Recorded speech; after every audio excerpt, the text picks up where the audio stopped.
میں یہ دیکھ رہا ہوں کہ اراکین بلدیہ اپنے آپ کو بہت زیادہ عقل مند سمجھ رہے ہیں. یقیناً وہ بہت عقل مند ہے، میری عقل ان سے تھوڑی کم نظر آتی ہے آج کل ان کو. وہ سوشل میڈیا پر ایک فوٹو ڈال کے بتا رہے ہیں کہ صدر محترم ہم نے یہ ترقیاتی کام کا آغاز کر دیا. یاد رکھیے، اگر میں رکن پارلیمان بنا ہوں تو اللہ کے فضل و کرم سے اور مجلس اتحاد المسلمین کے اراکین اور صدور المعتمدین اور محبان کی محنت کی وجہ سے بنا ہوں. اگر آپ بھی رکن بلدیہ اور رکن اسمبلی بنے ہیں تو صدور المعتمدین کی محنت کی وجہ سے بنے. ورحمۃ اللہ وبرکاتہ. مجلس اتحاد المسلمین کے معزز صدور المعتمدین و اراکین مجلس اتحاد المسلمین، معزز اراکین اسمبلی، معزز اراکین بلدیہ، محبان مجلس اتحاد المسلمین،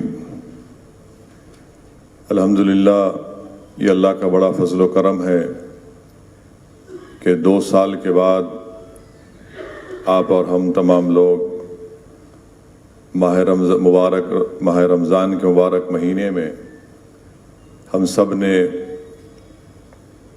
اللہ نے ہم کو موقع دیا مسجدوں میں تراویحوں کی نماز پڑھنے کا، مسجد میں جا کر روزہ کھولنے کا،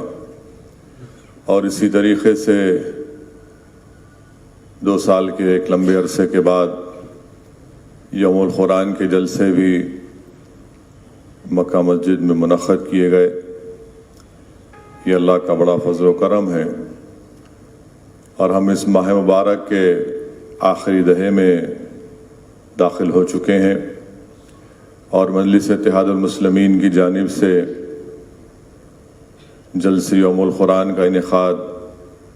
ماہ رمضان کے آخری جمعے کے دن انعقاد عمل میں لایا جاتا ہے. اور یہ برسوں سے احیاء مجلس اتحاد المسلمین کے بعد سے مرحوم صدر فخر ملت عبدالواحد اویسی صاحب رحمۃ اللہ علیہ نے ان جلسوں کا آغاز کیا تھا. ان جلسوں کے ذریعے عوام کے دلوں سے قرآن اور سنت کی تعلیمات کی بنیاد پر پولیس ایکشن کے بعد جو خوف اور دہشت کا ماحول تھا اس کو دور کیا.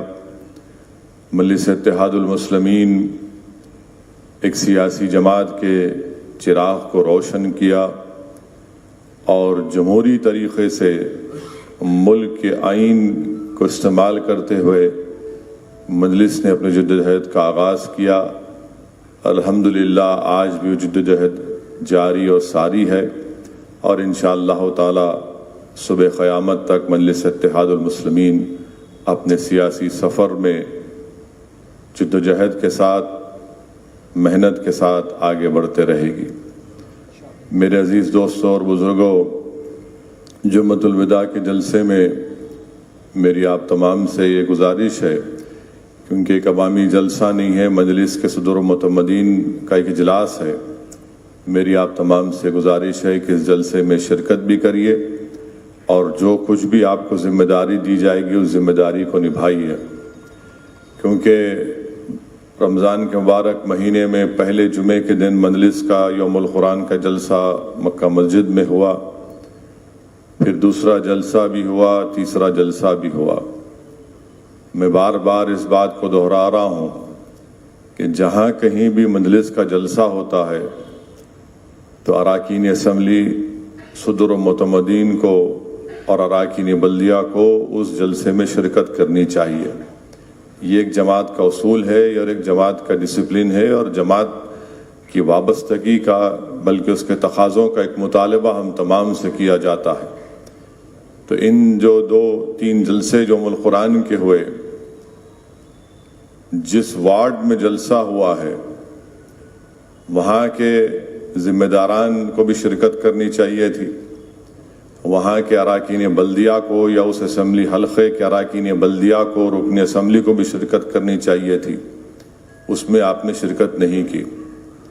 میری آپ سے گزارش ہے کہ جماعت کا جلسہ ہے اور جلسے میں ہم تمام کو شرکت کرنی چاہیے. تو اسی لیے اب یوم القرآن کا جلسہ ہے، اس میں آپ تمام کو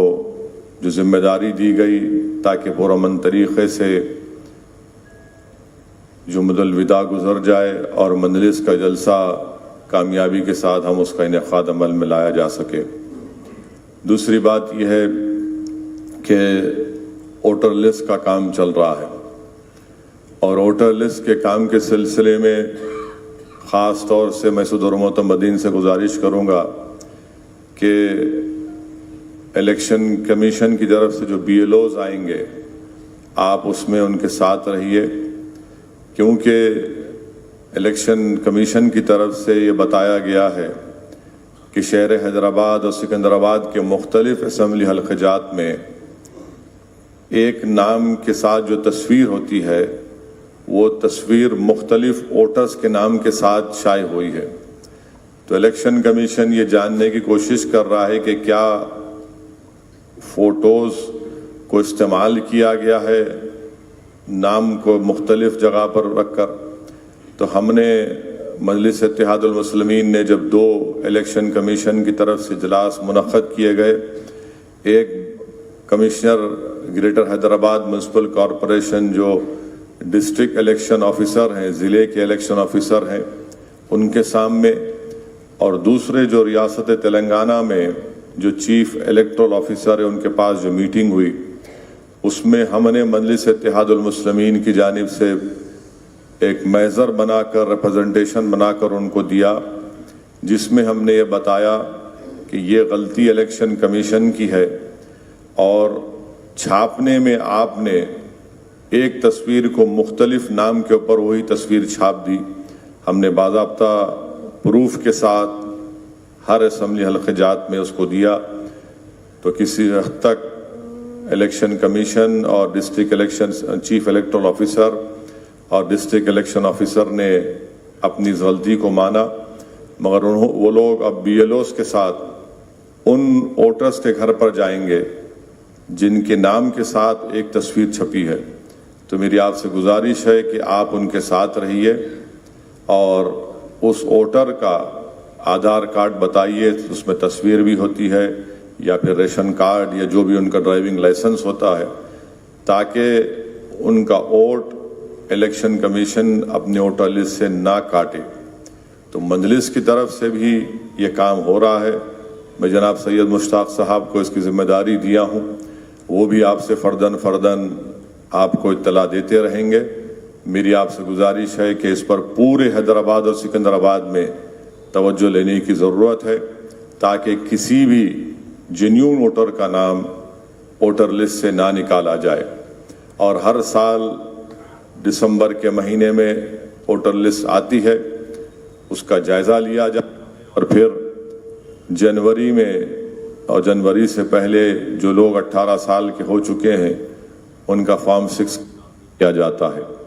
تو میری آپ تمام سے گزارش ہے کہ اس پر بھی ہم کو توجہ لینے کی ضرورت ہے۔ تیسری بات یہ ہے کہ میں اس بات کو پہلے بھی دہرا چکا ہوں، پھر سے کہہ رہا ہوں کہ آپ لوگ کسی کے زمین کے کنسٹرکشن کے معاملات میں مت جائیے۔ 2 مجلس کے ذمہ داروں کو نوٹس دی گئی تھی، ان کو بلا کر ان سے بات کی گئی، انہوں نے اپنی غلطی کا اعتراف کیا۔ کیونکہ رمضان کا مبارک مہینہ ہے، میں نے جناب پاشا قادری صاحب سے کہا کہ اگر وہ اپنی غلطی کا اعتراف کر رہے ہیں، معافی نامہ لکھ کر دے رہے ہیں، تو ان کو ایک وارننگ کے ساتھ ان کو کہا جائے کہ دوبارہ اس طرح کی غلطی مت کریے۔ میں پھر سے کہہ رہا ہوں، ایک چیز کا ایک صبر کا پیمانہ ہوتا ہے، آپ ان چیزوں میں مت جائیے، عوام کے لیے راحت بنیے، زحمت مت بنیے۔ بار بار میں آپ کو اس بات کو کہہ رہا ہوں، اس سے مجلس کا نام متاثر ہوتا ہے، اور میں خاموش بیٹھ کر مجلس کے نام کو متاثر ہونے نہیں دوں گا۔ تو یہ آپ سے کہہ رہا ہوں، خاص طور سے تمام اراکین اسمبلی سے، اراکین بلدیہ سے، صدور معتمدین سے، اور اپنے آپ سے بھی کہہ رہا ہوں، تو اس کا خاص خیال رکھیے، کسی بھی طریقے سے ان چیزوں میں مت جائیے۔ آپ کا کام عوام کو راحت پہنچانا ہے،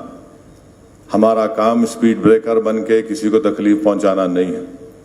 اس چیز کا خاص خیال رکھیے۔ تیسری بات یہ ہے کہ میں اراکین اسمبلی سے اور اراکین بلدیہ سے خاص طور سے یہ گزارش کر رہا ہوں کہ جتنے کام منظور ہوتے ہیں، مرحوم قائد سالار ملت کے زمانے سے ہمارا یہ طریقہ کار رہا، یہ اصول رہا کہ ہر کام کا افتتاح ہوگا، اور افتتاح کا طریقہ یہ ہوتا ہے کہ اس مقامی صدر المعتمدین کو لے کر وہاں پر افتتاح کا پتھر، جہاں پر ترقیاتی کام کا آغاز ہوگا وہاں پر افتتاح کے پتھر کو نصب کیا جاتا ہے، اخبار میں اشتہار دیا جاتا ہے، اور جو اصول مرحوم قائد سالار ملت کے زمانے سے چل رہا ہے اس کو جاری رکھیے۔